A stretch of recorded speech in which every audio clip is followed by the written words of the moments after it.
ولكن اليوم باش تجيب لي قضية مزيفة تاع حكم ذاتي ما حكم ذاتي وخرافات تاع إجحاء وتاع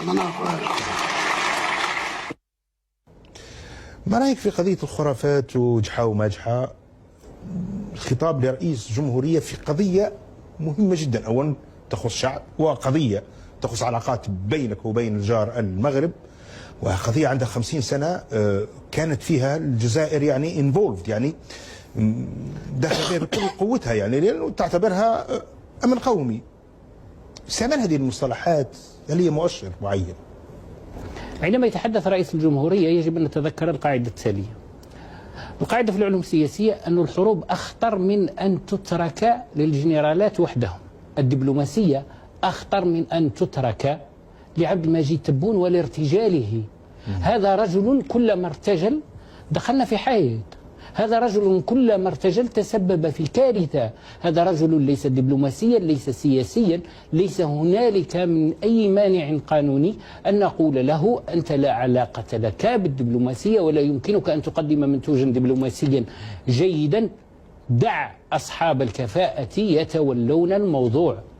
اليوم الذي حدث هو التالي: الموضوعين الأساسيين للسياسة الخارجية في عهد الرئيس تبون اللي هما فلسطين والصحراء الغربية، مني فيهم النظام، مش الجزائر حشاها، مني فيهم النظام بخسائر فادحة جدا. اختفى الموضوعان اللذان تدور حولهما السياسة الخارجية. الآن أنت تدير سياسة خارجية بدون موضوع.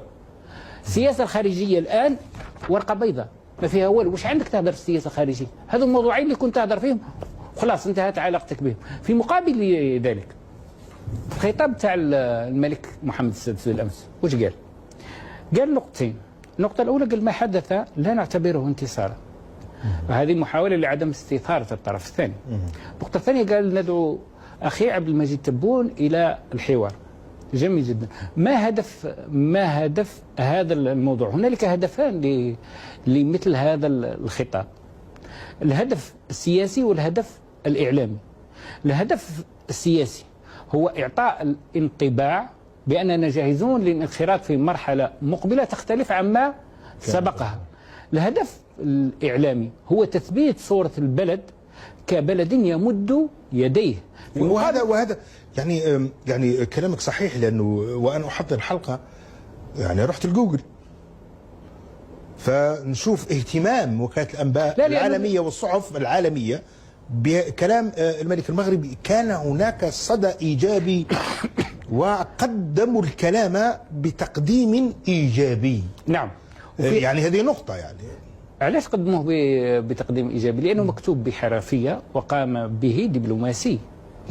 حتى تعرف الصدى بالامس عمر هلال تاع الممثل المغرب في الامم المتحده قام بهذيك اللقطه اللي ما عجبت حتى واحد، غطى العلم الجزائري، لكن هذه اللقطه اختفت في سيل الاخبار الايجابيه التي ادى اليها الخطاب.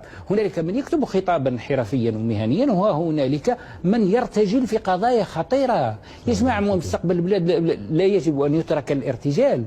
واحد لسانه سابقه قولوا له اهدى اسكت، انت خطر عمومي. لما نتحدثوا عن الأخطار التي تهدد مستقبل البلد، عندك الإرهاب، عندك المخدرات، عندك عدم الاستقرار السياسي، وعندك هذا النظام. خلينا نكونوا واضحين. أنا لا أعرف خصما للجزائر أشنع أو أسوأ أو أقسى أو أفظع أو عديم الرحمة مثل النظام الحالي. على نبقاو حنايا شكون اللي وصلنا الخسائر؟ أنا اللي كنت نحكم في الجزائر، أنت اللي كنت تحكم. هذا النظام هو اللي وصلنا الخسائر. إذا ما تجيش الآن تلقي علي المواعظ. أنت آخر من يلقي المواعظ. أنت رجل خسرت في الماتش اللي خيرته، في التوقيت اللي خيرته، في الرياضة اللي خيرتها، في البوست اللي حبيت تلعب فيه. أنت جيت البلاد هذه هاز العصا دخلت الناس الحبس. قالوا لك علاش؟ قلت لهم شوفوا عندنا قضية الصحراء الغربية وفلسطين، اللي يهضر معي ندكوا في الحبس. أوكي تفضل العب مارادونا، ورينا شطارتك زيد. راحت القضيتين. إيه لا، لما دخل الاستاد لما دخل الاستاد اكتشفنا أنه مش قادر يحبس البالون.